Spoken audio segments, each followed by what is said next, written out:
참 상상할 수 없는 일들이 요즘 왜 이렇게 가끔 일어나는지 모르겠습니다. 김기혁 아나운서. 네, 어제 오전 11시쯤이었습니다. 전북 완주군 고산면의 한 사찰에 이 50대 여성 3명이 방문을 합니다. 이들은 사찰 주차장에 차를 세워두고 이 주차장에서 거리가 꽤 떨어져 있는 사찰로 향하는데요. 그런데 이 여성 3명은 걸어가는 대신에 그 주차장에 있던 화물용 케이블카를 이용하게 됩니다. 이 주차장에 있던 화물용 케이블카와 사찰까지는 한 150m 정도 거리가 떨어져 있었는데요. 저 케이블카가 주차장과 사찰을 이어주나 보군요. 예, 맞습니다. 이제 뭐 물건들을 운반할 때 쓰는 걸로 그러네요. 알려져 있는데 네. 이제 여성 3명 여기에 타고 출발을 한 거예요. 네네. 그런데 이 30m쯤 진행을 하다가 네. 갑자기 이 케이블 줄 있죠? 네. 줄 두 가닥 중에 한 가닥이 끊어지게 됩니다. 세상에. 자, 이 케이블카가 위쪽으로 향하고 있었기 때문에 한 가닥이 끊어지면서 아래로 다시 추락을 하게 된 거죠. 밑으로 떨어진 게 아니고요. 출발 지점으로 뒤로 뒷걸음질을 치게 된 겁니다. 예, 이게 아무래도 이제 경사가 있기 때문에 속도가 꽤 있었고 결국 이 사진에서 보시는 것처럼 이 출발 지점 운전실과 부딪히게 됩니다. 아이고. 이 케이블 안에 여성 3명이 타고 있었는데 결국에는 이제 1명이 사망을 하셨고 세상에. 2명이 좀 중상을 입으셨다고 합니다. 아니 케이블카의 줄이 저 굵은 쇠줄이 끊어질 줄 누가 알았겠습니까? 아마 저 줄은요, 아마 사찰까지 이 아래, 산 아래에서부터 사찰까지 고도가 한 500m 이상 된다고 그러죠. 세상에. 그러니까 아마 이 높다 보니까 연세가 좀 있으신 분들이 그 화물용으로 원래 절에서 설치를 한 거예요. 화물 이 나르는 용도로. 네네. 그런데 아마 이제 거기에 사람이 탔던 것 같은데 일단은 관리자 책임은 면할 길이 없을 겁니다. 왜 그러냐면 저건 기본적으로 화물용인데 사람을 태웠기 때문에 그 자체가 문제가 되는 거고요. 그건 네. 법적으로 문제가 될 수밖에 없고요. 이게 이제 이런 얘기 하시더라고요. 어떤 분이 아니 화물이 오히려 더 무거울 수 있는데 사람보다 그러네요. 무게 때문에 그런 것도 아닌데 그런 사고가 날까 그러는데 달라요. 화물용하고 사람이 타는 건 완벽히 다릅니다. 사람은 그래요? 움직일 수 있고 유동성 있는 그 상태고 화물은 고정식 그대로 올라가기 때문에 달라요. 그래서 화물용하고 케이블도 사람이 타는 거는 다른 구조로 움직임까지 계산해가지고 만듭니다. 네. 이런 경우인데 이게 화물용에다가 이제 그 어르신들이 탄 것 같고요. 네. 이게 89년도에 만들었대요. 89년도에 만들었고 물론 3년 전에 뭐 이 케이블선을 교체했다고 하지만 네. 분명한 거는 화물 용도로 만든 거에 사람을 태운 것 자체가 네. 이 문제가 있었던 겁니다. 네. 3년 전에 케이블은 교체했다지만 손정혜 변호사님 수시로 안전점검 같은 걸 해야 되는 거 아니에요, 그러면?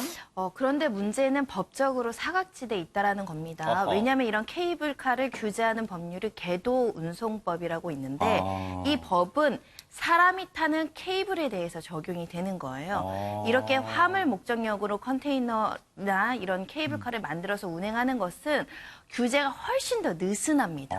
그런 경위로 이제 허가나 관리나 어떤 유지 관리에 있어서 이 안전 관리나 이런 것들이 부실할 수밖에 없다라는 것이고요. 수십 년간 안전의 사각지대다, 방치되어 있었다라고 평가하시는 분들도 있습니다. 앞서 그 사찰이 산에 어느 정도 위치에 있는가 그림 나왔죠? 정말 거의 정상 부근에 있는, 나머지는 보세요. 다 그냥 숲이에요. 저 정상 그냥 바위 덩어리고요. 저기를 가기 위해서 이 아래에 계셨던 분들이 저기는 이 스님들도 어떤 자재를 이용해서 거기에 저 사찰에 필요한 자재 같은 걸 운반했을 것 같은데 여기에 이제 어르신들이 저기를 가기 위해서 화물용 케이블을 타고 가다가 이런 변을 당했습니다. 관련해서요. 전라북도 완주군 관계자 얘기 들어보시고 이어가 보도록 하겠습니다. 세 분이 엉켜 있었고 두 분은 의식이 있는 상태에 있었고 한 분이 의식이 없는 상태에 있었습니다. 이제 보행이 불편하니까 탄 것 같아요. 나이도 있고 그래서. 중간에 한번 점검을 해본 적은 있나요? 저는 이제 시설 자체에 대해서 지금 모르고 있던 어떻게 보면 그런 시설이다 보니까. 강문혁 변호사님, 지금 완주군 관계자가 이러면 안 돼요. 중간에 한번 점검을 했나요? 지금 물어보니까 시설 자체에 대해서 자기들은 모르는 시설이니까 이게 할 말인가? 유체이탈 화법이, 이런 유체이탈 화법이 어디 있어요? 예, 참 법의 사각지대, 아까 손 변호사님도 말씀하셨는데요. 네. 현행 궤도 운송법에 따르면 일단 적재 중량이 사고 난 케이블카처럼 200kg 이제 미만인 경우에는 허가를 받지 않고도 설치할 수 있다고 합니다. 이런 어떤 법상의 사각지대 때문에 지자체에서는 안전관리 책임이 없다. 이런 식의 어떻게 보면 일종의 뭐 변명일 수도 있겠는데요. 네, 책임 회피예요, 이건 진짜. 다만 그렇다고 해도 그럼 이 사안에서 그럼 법적 책임을 과연 누가 질 것이냐 이 문제는 네. 남아 있습니다. 네. 왜냐하면은 일단은 형법상에도 네. 업무상 과실 치사 네. 이런 이제 처벌 규정이 있는데요. 네. 여기서 말하는 그럼 업무상 과실 네. 이 사안에 있어서는 과연 이 케이블카의 네. 안전 관리를 할 법적인 의무는 누구한테 있느냐 이 부분이 네. 이제 향후에 경찰 수사를 통해서 밝혀져야 될 것으로 보이고요. 네. 현재 지자체가 아니더라도 네. 이 케이블카를 설치하고 운행하는 주체, 뭐 사찰의 대표가 될 수도 있고요. 이건 향후 수사 절차를 통해서 네. 밝혀져야 될 것으로 보입니다. 지금요, 더 안타깝고 억장이 무너지는 게 저분들이 왜 저 사찰에 가려고 했는 줄 아세요? 최근에 가족을 잃었는데 그 가족 위패를 절에 봉안하려고 그 위패를 가지고 올라가던 길에 참변당해서 유인경 평론가님. 더구나 그 가족이 사고 당하신 분의 아들이랍니다. 그러니까 아들 잃은 참척의 아픔을 해서 아마 거동도 불편하셨고 또 딴 분이 또 거동 불편하셨을 건데 그렇죠. 돌아가신 분은 그 아들이 돌아가신 어머니가 아니고 같이 아마 위로해 주러 갔던 분인 것 같아서 생존 남아있는 분들도 너무 가슴이 아플 거고 뭘 하고요. 네. 근데 이제 더 안타까운 건 제가 댓글을 보니까 네. 왜 화물 트럭에 탔냐, 왜 케이블카에 tas냐, 그냥 왜 그런데요? 걸어가시지. 진짜 왜 그런 댓글을 남겨요, 진짜? 할머니들이 타면 100몇십 킬로가 넘을 텐데 스님들 밥 실어 달리는 건데 왜 탔냐라는 비난의 댓글조차 있어서 너무 가슴이 아프기도 합니다.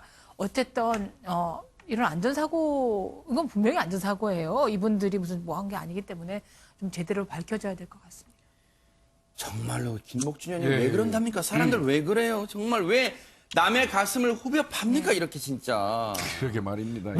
몇 년 전에 자식을 가슴에 묻은 이분들이 바로 한 달 전이랍니다. 네? 바로 한 한 달 달 전에, 전. 한 달 전에. 한 달 전에 자식을 가슴에 묻은 이분들이 위패를 사찰에 봉안하러 가다가 이렇게 변을 당했는데 거기다 대고 그런 악담을 퍼부어요? 그 손가락으로? 아이고. 하여튼 타인의 어떤 그런 아픔 같은 거 전혀 개의치 않는 그냥 그 꼬리만 잡으려고 말꼬리만 잡으려는 사람들이 있어서 걱정인데요. 이 사건은요 여러 가지로 경찰이 조사 잘해야 될 거예요. 네. 기계적인 어떤 결함이 있는지 여부도 따져봐야 되고요. 네. 케이블 노후 정도도 좀 한번 봐야 될 거예요. 네. 3년 전에 교체했다고 그러지만 전면 교체인지 부분 교체인지 따져봐야 될 것 같고요.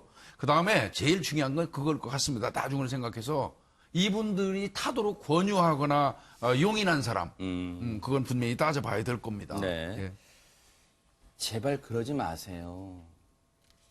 여러분의 가족이라고 해도 그런 글 남길 거예요? 그런 걸 다 용인할 거예요? 그냥 쳐다볼 거예요? 그렇게 하지 마세요, 진짜. 남을 2번 죽이는 거예요. 제발 그렇게 하지 마세요. 너무너무 가슴 아픈 그런 사고였습니다.